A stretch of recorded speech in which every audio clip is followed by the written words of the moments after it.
In this series, I'll be working with Anima2D. It's an animation system for Unity, specifically with sprites and using bones, so you can actually make smoother animations without having to do frame by frame. So to start, I have a creature here which is sliced so that each piece is separate, and I'm going to tie a bone to these pieces. I also have little rocks here. I'm not going to be using these in the video, but I think later I'll probably make these rotate around him or something of that sort. So to begin, you want to first lay out your pieces. I already have a prefab here. It is just has a reference picture and a layout for me to apply things to. So let me just move this up a little bit so I can see what I'm doing. So right now I can't see my rock. Nope.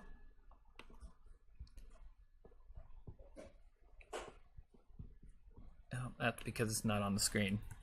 Also, I won't be really editing this video like I do the other ones. This is going to be more of a real-time type demonstration. So I'm going to go ahead and finish dropping all these on here. The head, the bicep, the hand. And your sprites do not have to be in any specific order. I'm just doing this for my own sake. Okay, now I'm going to align the pieces. Looks like they all went off to the side, so I'm just going to reset them to the middle. There we go. So I'm going to put the head up here. I'm going to move get the hand off there so I can see where it's at.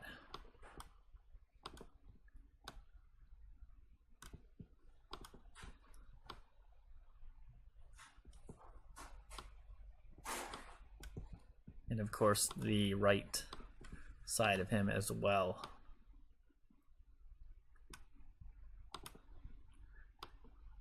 And this is a project I'm actually currently working on. You can see it's called Possum Castle Defense. It might be called Possum versus Felines in the end. We haven't yet 100% come up with a name yet, but we do have a dedicated staff to making this game happen. You can actually find out more about it and links to our Patreon and our artist. She also streams real time over in the description. Alright, so I have everything lined up. Now I need to make them into sprite meshes. So all you got to do for that is select each piece, right click, 2D, sprite mesh. And it sometimes deselects like you just saw, but if you click here, normally you'll see where it says sprite mesh here, and typically it updates it automatically and adds all the components that you want. But in this case it did not. Anima2D is kind of a pain like that sometimes. So I'm going to delete that. I'm going to go up to my prefab, apply it, delete it, then just drop it back in the scene. Usually that will fix it. Let me try again.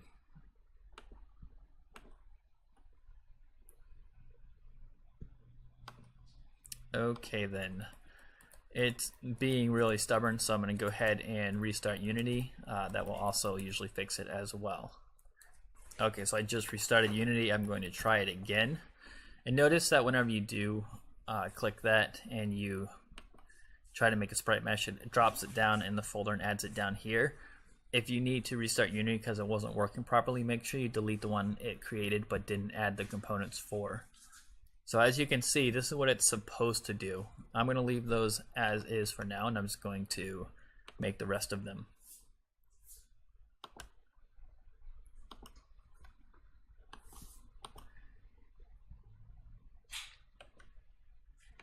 As you notice by the start, this is not always a perfect utility. I've run into many issues with it. That's why I'm making these videos, and hopefully to help you out. There's a lot that can go wrong with this asset. Okay, so I have all my sprite meshes. Now I'm going to work on adding my bones. I'm going to get rid of the reference though. It's kind of a distraction at this point.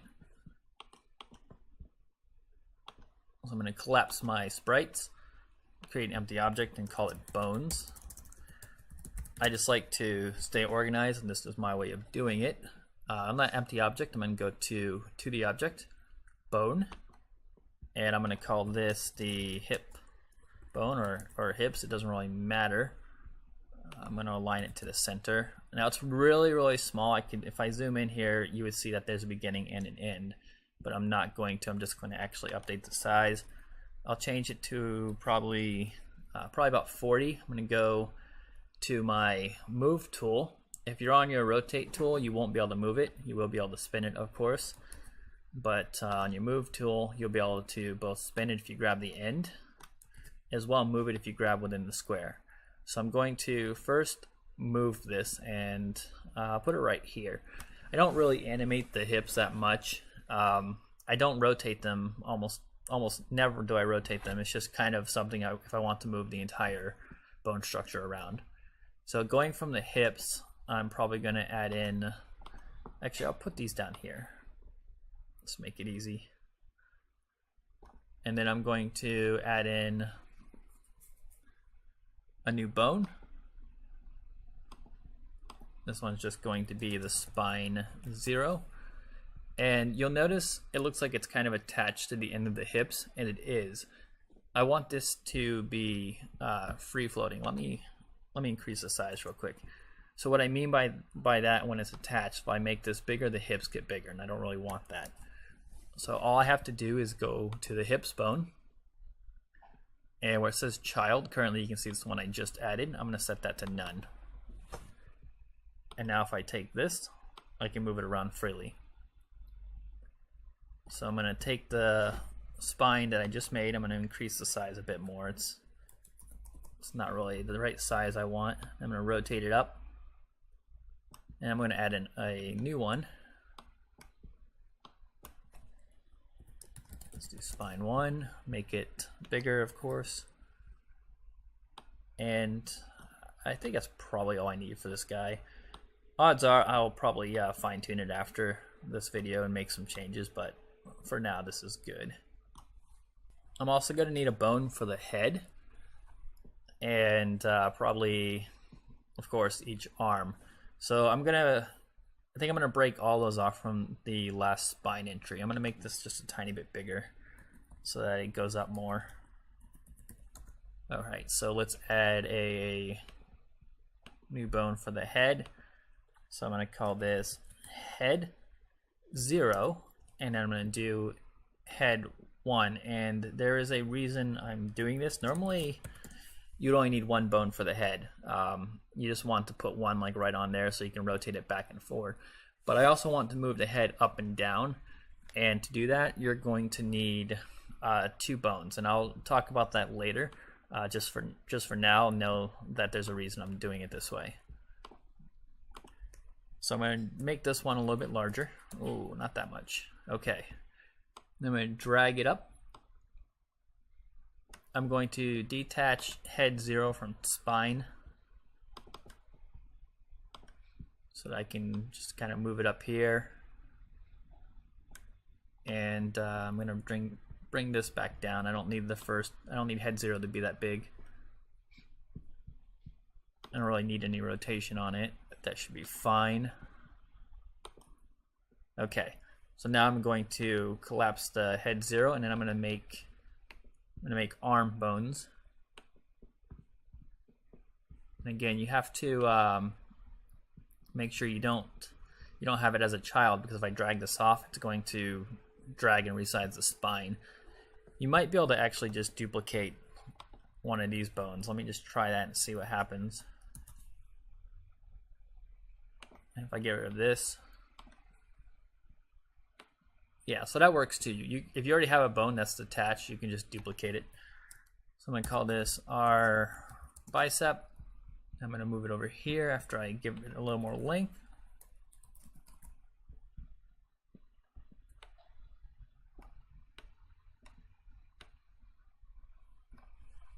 And then I'm going to do the same thing, but I'm going to do one for the hand.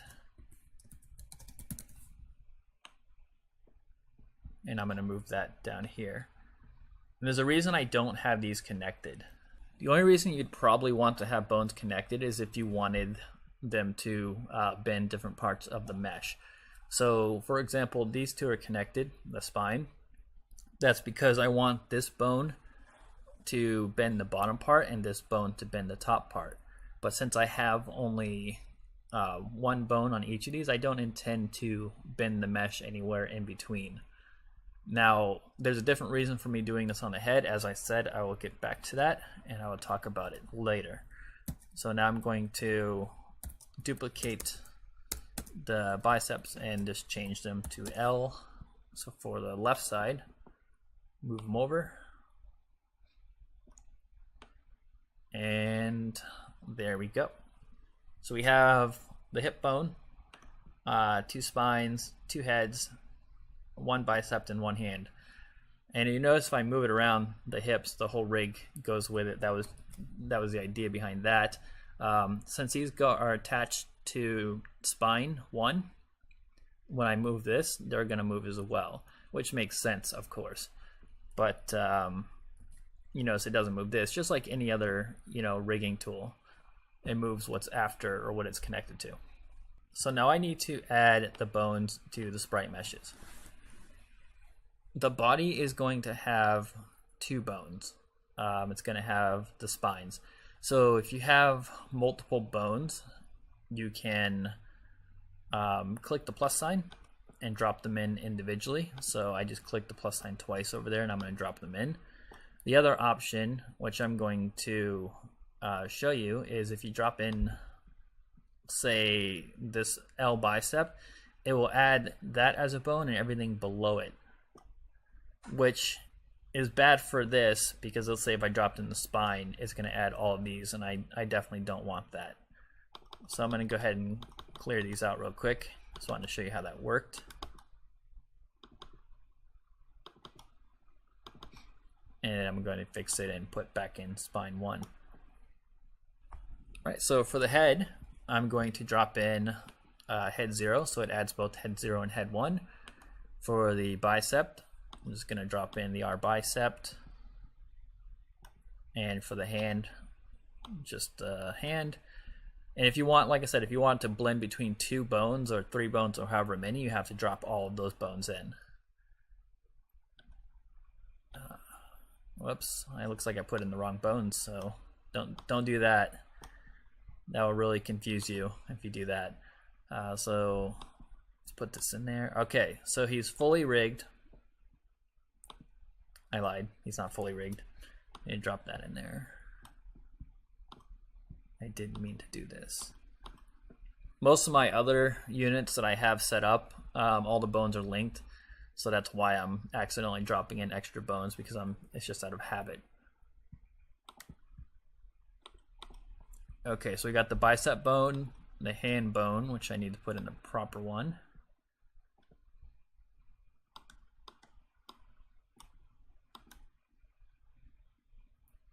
And this needs to be the R bicep. There we go. I'm just double checking my work. Looks good. Okay, so now we're going to go ahead and move on to weighting the bones. I'm going to apply changes to my prefab. I just don't want to lose my work here. So you have to have the sprite mesh edit window open, and then you have to select the sprite mesh that you want to modify. Now, if you have one already, so let's say I have sprite editor open, I have head selected. If I go over to sprite mesh edit, it's not going to show the head. So you have to click away and then click the head if you want it to show up. So the first thing I'm going to do is go to the slicing tool once I have the piece I want selected. And here's our different options. So you have detect holes. So let's say if he had a big hole right in the center of him and I had this checked, these little dots would go all the way around him, and then there would be dots cutting out the hole in the center. There has to be a big enough hole for it to work though, otherwise it won't necessarily pick it up. So the different options here. You have the outline detail, which is how well it curves along the outside of the unit. That one's kind of self-explanatory. So if I, or piece rather, not necessarily unit. So if I lower that and hit apply, you can see that it's less detail. If I raise it and hit apply, there's quite a bit. And it creates a lot of extra triangles in there, so you don't necessarily need it that high or want it that high. For this, it's not going to be bending much, so I could probably get away with a relatively low number and be fine. So the alpha cutout is for if you have crevices between marks, like let's say, I don't know if it's going to work here because this is such a small amount, but let's say if you had fingers, longer fingers, for example, if you increase the alpha cutout, it will draw in between those fingers, which could be good if you have like a bone for each finger and you want to modify each finger individually. That's where you would use a high alpha cutout. So you can see I applied it and it is weaving in between all these pieces. But again, that's not something I'm going to use for this character, so I'm going to leave that at 0. And depending on the version of Anima you're using, you can actually move these dots around. But I'm using an older version because I don't want to upgrade. The new one doesn't play nice with my project. But if you're using the latest, you should be able to move these around and even delete them. So you got tessellation, which will add little nodes in the middle. So I'm going to bump this up to, say, 0.26. You see you have all these little nodes. What this is good for is if, like, you have, say if you have a hand attached to a forearm and you have 2 bones going to it. So you want the hand to kind of bend the end of the forearm a little bit, but you don't want it to manipulate it a lot. So the tessellation right here, let's say if the bone only went through this part of the, let's just assume this body chunk of the hand. If you had a bone that went through just this part and you had tessellation off, it's going to probably bend a good portion right around here. But if you have it bumped up a bit, it's only through this part, the bone, it's going to mostly bend this area. You can tweak it with weight settings as well. Mix of weight settings and tessellation will probably get you what you want, but there's no guaranteed solution or something that's going to work perfectly. You're going to have to mess around and see what works best for you. But I only want a little bit of tessellation. I think I do want some, but not much. So I'm going to go ahead and set it to 0.1 and hit apply. And I think that's good for the body piece. All right, so now I need to set the weights for it. So I'm going to go to bind, and it's going to, you're going to see that the bones change colors when I did that, but you don't actually see the weights like you would in a modeling application. So to do that, you have to go to either pies, which I don't really like this method. It could be useful if you're having a hard time seeing a difference between the colors, or you can go to overlay, or you could of course do both. I typically just use overlay. So like most applications, what you're seeing that matches this bone is the influence of this part of the mesh that the bone has power over. So if I go to spine 1 and I increase that quite a bit, you can see it's leaking down into the bottom area. What that means is if I move this bone around, it's going to also manipulate the bottom part of it. But I don't necessarily want that, so I'm going to go to auto, which will set it back to what it was. And smoothing just kind of makes it all around balanced. I've never had to use smoothing. There might be a situation which it's good for, but I haven't really found it very useful. So I only really need half and half here.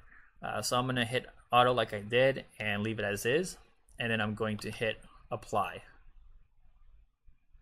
And it didn't look like anything happened except this little square popped up. But if I go to this bone and I rotate it, you can see now that it is in fact moving the top part of the rock. And if I move the bottom part, it's just going to move it as a whole because that's the base bone. But if I move the top one, it bends it in relation to it. So I'm going to undo those changes. And I want to show you how to undo this. If let's say you binded something in a way you didn't want and it just doesn't look right. The real easy way to undo it, you probably already figured it out, is you select the piece that you want to fix and you hit unbind, and then you just hit apply. And when you do that, it doesn't actually lose the slicing settings. So let's say I just wanted to rotate the body a little bit before you can see that the bones are rotating in the sprite mesh edit as well. So let's assume I just wanted to rotate a little bit before I put the bones back to it. So I would do that, and then I'd hit bind, mess with the weight settings, and then hit apply again. You do not have to slice it each time. Now there's a variety of things that can go wrong in this process. Most of the time, let's say, let me unbind this real quick. This is the most common issue.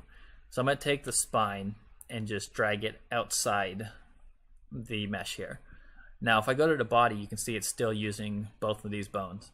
Now if I go back to the sprite mesh edit and I hit bind, you notice that there's no color like before, but we have the overlay on. So what's happening is it's not working because the bones have to both touch sprite mesh. So if I bring this back down,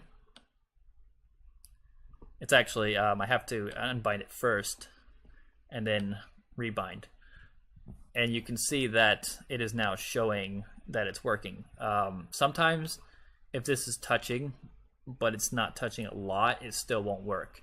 Other times if it's only going through like a fraction of it, like say like this much, it might not work. It is really, really touchy.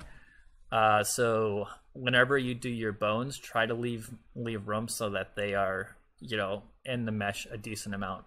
Like this should probably be fine, but I'm going to put it back the way I had it though. So let me just hit undo a couple times and get it back the way it was. Now of course I'm going to bind it and then reapply. Okay, so if I wanted to do the biceps, there's only one bone on each of these, so these are really to the point.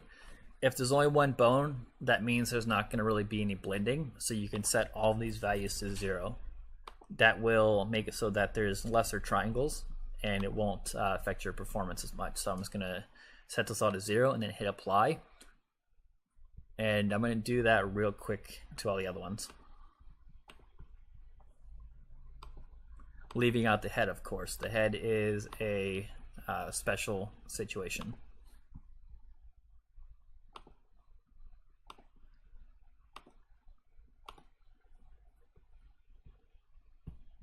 Okay, so let me go ahead and go up to the head.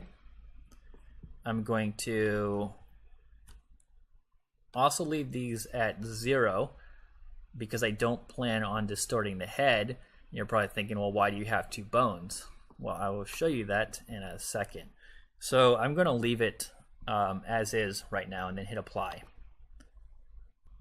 Okay, so let's say, it's not really the case with this unit, but let's say the head was actually kind of more in front. So it's in front of the left arm over here.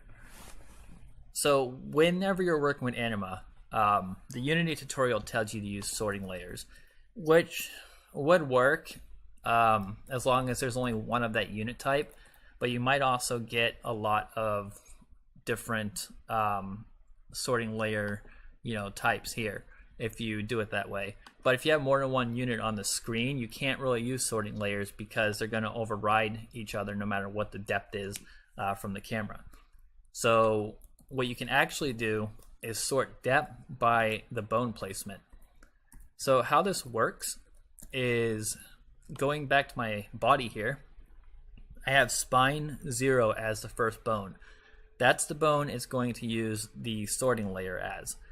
You can rearrange these, not right now though because I have it binded. If you want to rearrange or modify the bones, you have to first unbind and then apply, and then you can do so, and of course bind it again and then apply. But you can put the bones in any order. It's just the top ones are going to be the one that determines the sorting order. So that's very important to remember. So we're going to spine 0. I think I'm pretty happy with leaving that at 0. I usually use my body as a neutral point. And spine 1's not really related to anything, so I'm going to keep that at 0 as well. So if I were say doing a multi-piece on the arms, I might have the bicep at 0, and then I'd have the forearm at -1, so it's in front of the bicep, but that's how the art was designed per se. So let's say if I had the art so that this was supposed to be in front, I'd put this bone at -1, and then I would use the forearm bone as the first bone in the list of bones, so that way that it was indicating the sorting order. All right, let's go ahead and move the bicep bone. I'm going to move this back 2. So now it's behind the head. You see I went behind? I want the hands, the back hand behind the bicep. And it's a child of this one, so it's not actually 1. It's going to actually be 3 because this is 2 and then this is 1 in addition to that. Plus, you know, however many you have up above. So you're going to have to remember that. This one I want in front of everything. So that's going to be -2 and the hand's just going to be -1. Don't mind that white block down there. Someone just sent me a message, so I'm just blocking it out. Okay, so where were we? I have the bones ordered, and I would say they are ready to be animated. And you'll notice that if I change the order in layer up here, it doesn't do anything because it is related to the bones, which is what I want. So I'm going to apply my changes. And let's get ready to animate. So I need to make a controller. So I'm just going to throw it in this folder here. I'm going to make a blank controller, Earth Spirit. I actually have a special setup for this project, but to make this video quick, I'm going to make a new controller. I'm going to go over to the animator. Actually, let me go back to my scene. I'm going to select the controller, make animation, create. And it's already in the right folder, so I'm just going to call this idle. So I have a new idle animation. Okay, so you animate using the bones. Now it's pretty simple. So let's say I'm going to move this up to the 30-second marks, or half a second actually, because I'm doing 60 samples. And at that mark, I want to have him kind of move forward a little bit, and maybe have the hands go up a little bit. I'm not going to be talking a lot about the animation process. I'm just going to show you how easy it is. So you're going to notice if I bend this, it does distort the head. Don't worry about that for now. I'm going to undo that later. So I also want to move the head up, and then I'm going to go to the end, and basically I copy the first frames. I'm going to paste those in there, so it resets him back to the way he was. So now if I hit play, we just have this really dumb animation that I am definitely going to replace later. But this is what we have now. So we're done with that. Now it looks fine. You know, everything's still in the right order. So you're probably wondering, why do I still have those 2 bones in the head? Actually, to show you what I was going to do with the head, I need to change the depth on it. So I'm going to select the head. Currently it was at 0. I'm going to change it to -3. And then I'm going to go to my animation. I'm going to delete the head node, hit record again, go back to the center one, and then I'm just going to move it up here. So you can see that it's maintaining its depth in the animation, and it's moving up.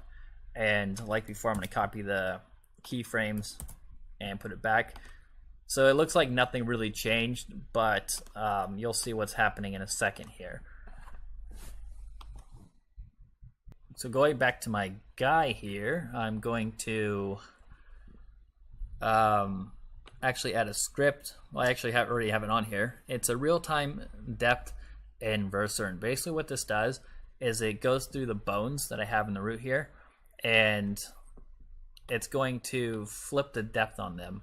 So right now this is -3, that will become 3, that's 2, that'll become -2, and so on. It's going to go through all of these and flip the depth around whenever he turns. and it's also going to turn them for me. So the reason we need that is because this is what it looks like when you don't inverse the depth. So I flip them around, and you can see now that the shoulder is not in the right order, on the left and the right, and the head's behind it. Now if you use sorting layers, this wouldn't be an issue, but again, if you have a unit that's going to appear on the screen more than once, you can't really use sorting layers. So how you combat that is you also inverse the depth of the bones. So I'm going to hit play and show you real quick how that works.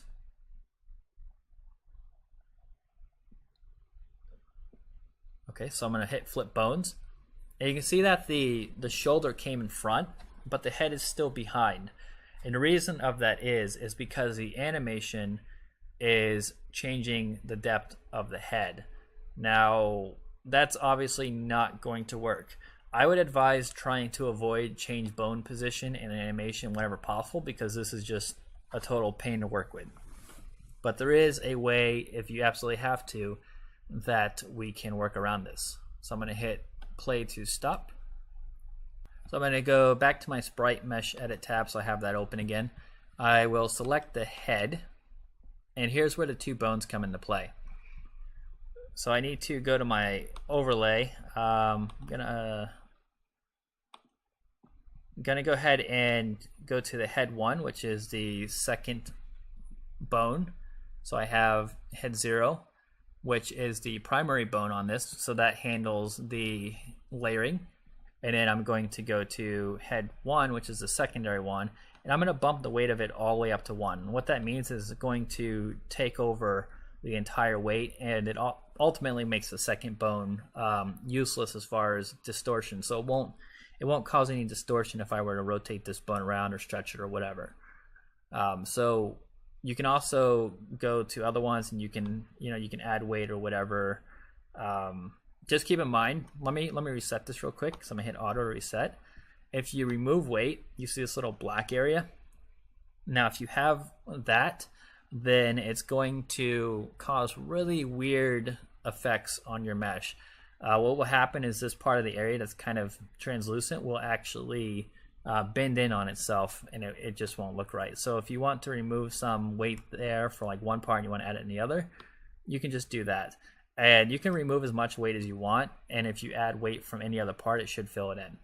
But like I said, I want the head all the way at max, so I'm going to go ahead and do that, because I don't want the head 1 at max, rather. I don't want head 0 messing with it at all. And if I move this up to, say, 2 or 0.2, and I move it up to, say, 0.4, it's going to go to 0.6. So it's going to be 0.2 plus 0.4. So just keep that in mind. If you ever want to restart, there's always the auto button. So I'm going to go ahead and hit apply. And it doesn't really look like much change. Although there is something I want to point out. You may have noticed previously the bones were in the center of the head, and now they're in the front of the head. Well, what just happened? The reason you're seeing that is because I started editing when I was in a preview of an animation, or even maybe modifying an animation. You do not want to do that. You want to make sure you're always out of the animation. So to fix it, I'm going to hit unbind, apply. And I need to now move the head back where I want it. And then I'm going to hit bind again, and of course give the head 1 all the weight again, and then hit apply. Okay, you noticed now I have this animation where I'm modifying the head 0 bone. So I don't really want to do that. I'm going to delete that, because as you saw, it modifies the depth, which makes the sorting order wrong. So I'm going to hit record, and instead I'm going to take the head 1 bone, and it now has all of the weight. So if I move the bone up, you can see it's not distorting it at all. It is changing the length of this bone, but that's not really a big deal, because the depth of that bone is staying the same. So I'm going to move it up here, and then I'm going to copy my nodes from the front, and then go over to the end, paste, and hit play, and it looks the same. But the difference is it's not manipulating the position of the head 0 bone. So whenever I flip the bones around, this isn't going to revert back to the old flip position. So Let me show you what happens now when I hit play. All right, so I'm going to go ahead and flip it. And as you can see, the head position is maintaining. So this is still 3. It flipped. It was previously -3. And since this has a position of 0, it doesn't flip. It just stays the same. And the head's moving based off from the head 1 bone because it has all the weight. So that's how you get past that. Like I said, I would recommend never trying to do it that way. But if you absolutely have to move a bone position, that's the way you can do it while getting away with flipping and inversing the bones. And this really only applies if you aren't using sorting layers. That's all you have to do to get started. You can, of course, make more animations. You can, just go here, create a new clip, just like you did before. Make sure, however, if you apply prefab changes, make sure that you are not previewing animation because it will seriously make life difficult for you. A few other tips is if you want to, say, take advantage of the sprite mesh animation component. So let's drop this over here. I'm going to add a sprite mesh animation component. What this does is it lets you change between mesh frames. So let's say if I had a different skin for him, I could change the index of this. Let me just add 2. I could change the frame to the index of the other skin and it would show the new mesh. So this is where you would drop in the meshes you want to use. And that's what you generate when you right click and you go to 2D and then sprite mesh, and this is what appears. So let me go back to the body here. So as you can see, it's up here. It's changing from none to the mesh I'm using. If I had in something different, you'd probably see it work differently. All right, so it's being really funny when I change to the other one because it's not yet applied. So what you do in a situation like this, and I can't actually do this because it would break my project because this belongs to an entirely different unit. But what you would do is you would add in the second skin. You would then set the frame up to that skin so it's selected and you can see it up there. And with your sprite mesh edit window open, you would click the piece you want to modify, and then you're going to see the bones just like you would previously on the first piece. And you go through the slicing and the binding and the weighting and all that. One thing to keep in mind though when you do this, try to avoid moving the bones in the process because let's say if it's not aligned properly for whatever reason and I want to bend the bone to get it to align properly, what that means is that bend in the bones is going to be a default state for whenever you start animating. And if you use the same animations for everything just on different skins, they're not going to look right because one animation, the default state of the bone might be up, whereas on that particular mesh, it might be bent. And it's just going to not look right. So what you'll want to do, of course, is do your best to make sure that the skins will fit on the bones as they are currently, because you cannot rework the bone structure in the process to accommodate a skin. It will break all sorts of things and you will not be happy. So make sure the skins work. You can, however, move it around. So this let's assume I had this other piece of art up, which I don't, but you could, and apply real quick. This is kind of a bug. It should show the skin whenever, or the new mesh whenever I change over to it, but it's not. So sometimes you can hit apply and it works. If not, you can make sure the mesh is selected. Yeah, you can see he's all broken now. You could also select the mesh that you're modifying or weighting and then hit unbind and then apply, and it will also appear. And then you can move it around if you like, and it will you'll see the bones update in real time. So that's one way to do it. Again, I can't show you in this example because this actually belongs to another unit, and if I unbind it, it's going to break all sorts of things because this unit is tied together with its own little system. That's why whenever I move it, you're not seeing the bones move because it's already bound to these bones, which are on a different unit. But hopefully in all of that mess, you understood what I meant. So I'm going to remove this component because I don't need it anymore. Oh, look, it showed up.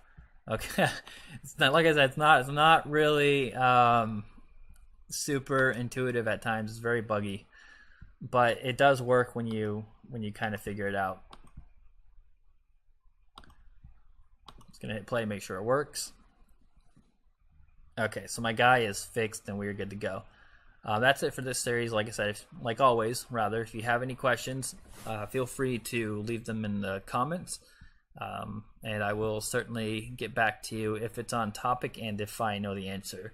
I do not know everything, believe it or not, but if there is something I'm aware of, I will gladly help you out.